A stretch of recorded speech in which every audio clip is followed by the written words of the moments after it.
আসসালামু আলাইকুম রহমতুল্লাহি বারাকাতুহু। আশা করি সবাই খুব ভালো আছেন, যে যেখানেই আছেন আল্লাহর রহমতে সুস্থ আছেন। বিকালে হাঁটতে চলে আসলাম। তো ওই দূরে যেটা দেখা যাচ্ছে এটা একটা হোটেলের মতো আর কি, লফট। এই মাঠটায় ঘাস কেটেছে, সেই জন্য ওই মাঠের উপর দিয়ে যাচ্ছি। তা না হলে এই মাঠগুলোর ভিতরে আসলে অনেক সময় অনেক কিছু থাকে। এখন মে মাস, এই আর একটা সপ্তাহ, তারপরে এই ফুলগুলো চলে যাবে। এই সপ্তাহে আসলে অনেক পড়ে যাবে আসলে। মানে আগে এখানে ফুলগুলো ফুটে, ফুল থেকে এখন আস্তে আস্তে সবুজ পাতা হচ্ছে। তো আমার আগের ভিডিওতে এই জায়গাটা দেখেছেন, ইনার হারবার। এই শেষ সময় সূর্যটা এখানে থাকে আর কি, দেখা যায়, জন্য অনেক লোকজন ছিল। কিছু কিছু লোক হাঁটছে, আর একটা বাইক পাথো। তো এই মে মাসের এই তো মাঝামাঝি না, ফার্স্ট উইক শেষ হয়ে গেলে এখন তো শাওয়াল মাস চলছে, জুলকিদা মাস স্টার্ট হবে। যারা হজে যাওয়ার, অনেকেই হয়তো বাংলাদেশ থেকে হজে যাওয়ার প্রস্তুতি নিচ্ছে এবং তারা হয়তো বা যাওয়া শুরু করবে। তো আমি এখনও হজ করিনি। মহিলাদের হজ আসলে এত সহজ না, মহিলাদের হজ করাটা একটু ডিফিকাল্ট, কারণ তাদের সাথে যেহেতু মাহরাম যেতে হয়, এবং মাহরামের যে খরচ এবং যে ওমেন তার খরচ, এখান থেকে মোটামুটি $20,000 মতো লেগে যায়। আরও বেশি হয়তো লাগে, 21-22ও লাগতে পারে। তো এতগুলো টাকা জোগাড় করা এটা একটা মুশকিলের ব্যাপার। তারপরে হচ্ছে যে আমার বাচ্চা আছে এবং বাচ্চা রেখে যেতে হবে। কারো সাথে বাংলাদেশে হলে কারো বাসায় রেখে যাওয়া যায়, এখান থেকে বাচ্চা রাখাটাও তো কাছে বাচ্চা রেখে যাব, আসলে এরকম সুযোগ সুবিধা থাকে না অনেকেরই।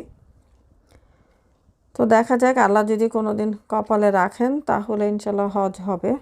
দোয়া করবেন যেন হজ করতে পারে। হজ করলে মানে মেজর সিন যেগুলো, সেগুলো হচ্ছে আল্লাহ মাফ করে দেন, যদি হজ কবুল হয় আর কি। আর মেজর সিন আর একটা মাফ হয়, কেউ যদি ধরুন মানে কোনো একটা ল্যান্ডে সে হয়তো বা সে মুসলিম, সেই জন্য সে টর্চার হচ্ছে এবং যেই জায়গায়, এবং সেখান থেকে সে অন্য জায়গায় চলে গেল, ইসলাম প্র্যাকটিস করতে পারছে না এখানে, মানে একেবারে ফর দ্য সেক অফ আল্লাহ সে হিজরত করলো, মাইগ্রেশন করলো, সেই ক্ষেত্রে তার মেজর সিনগুলো মাফ হয়ে যায়। এখন বাংলাদেশ থেকে আপনি আমেরিকায় কানাডায় বসবাস করতে আসলেন, সেইটা কিন্তু আসলে না, ইমিগ্রেশন নিয়ে আসলেন, ওইটা কিন্তু হিজরত না আর কি। বা মালয়েশিয়া গিয়ে থাকলেন, হবে না। আরেকটা হয়, যদি কেউ নন মুসলিম ছিল তারপরে সে মুসলিম হলো, তখন তার আগের যত গুনাহ ছিল সব মাফ হয়ে যায়। এই 3টা পদ্ধতিতে মেজর সিনগুলো মাফ হয় আর কি।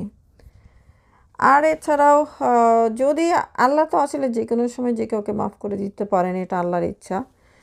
এখন কেউ এই 3টার কিছুই করলো না, কিন্তু এমনভাবে সে আসলে আল্লাহর কাছে ডিপেন্ড করলো যে আল্লাহ মাফ করে দিলেন, ইটস পসিবল টু। তো সেটা আল্লাহর ইচ্ছা। জুলকিদা, জুলহিজ্জা, আরেকটা কি মাস, আরেকটা হচ্ছে মুহররম।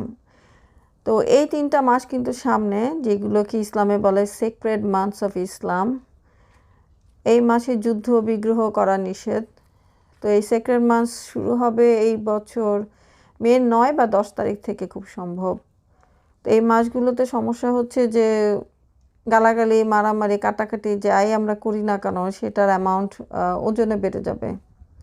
কাউকে মন খুলে 2টা গালি দিয়ে দিলেন, দেখা গেল 2টা গালি দিলেন, কিন্তু আপনার অ্যাকাউন্টে জমা হলো অনেকগুলো গালির কথা। মেজাজ গরম হয়ে গেল, কাউকে কষি একটা চর লাগিয়ে দিলেন, আপনি দিলেন একখানা চর, কিন্তু আপনার অ্যাকাউন্টে জমা হবে আপনি অনেকগুলো চর দিয়েছেন। তো এই হচ্ছে ব্যাপার আর কি। এখন হচ্ছে রাগ তো আসলে সবারই আছে, রাগ কন্ট্রোল করতে পারাটাই হচ্ছে স্ট্রংনেস আর কি। যে এখন আপনি ধরুন আমাকে কেউ খারাপ কথা বললো, আমি তাকে পাল্টা একটা কিছু না বলে আমি চলে গেলাম, তাতে যে আমাকে খারাপ কথা বললো তার হয়তো ধারণা হতে পারে যে না, এই মানুষটি দুর্বল আসলে। কিন্তু আসলে কিন্তু যে খারাপ কথা বললো সে দুর্বল, কারণ সে তার নিজের রাগটাকে কন্ট্রোল করতে পারেনি। আর আমি যদি কিছু না বলি প্রত্যুত্তরে, that means I am strong, যে আমি সেটাকে কন্ট্রোল করতে পেরেছি সিচুয়েশনটাকে।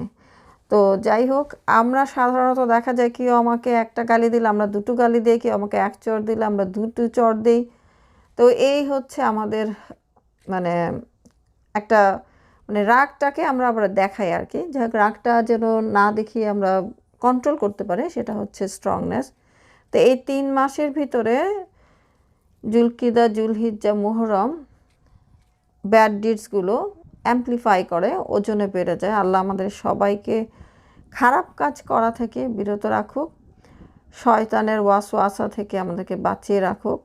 শয়তান কিন্তু বলবে যে আমি তো শুধু হুইসপারিং করেছি, আমি তো তাকে করতে বলিনি, সে কেন করলো? কথা কিন্তু ঠিক। এখন শয়তানের মানে ধোকার মধ্যে পড়ে আমরা অনেক কিছু করে ফেলি। এখন একটা মন্দ কাজ, খারাপ কাজ করে ফেলতেই পারি, আমরা তো ফেরেশতা না। তো যার প্রতি করা হলো তার কাছে যে সরি বলাটা হচ্ছে সবচেয়ে বুদ্ধিমানের কাজ।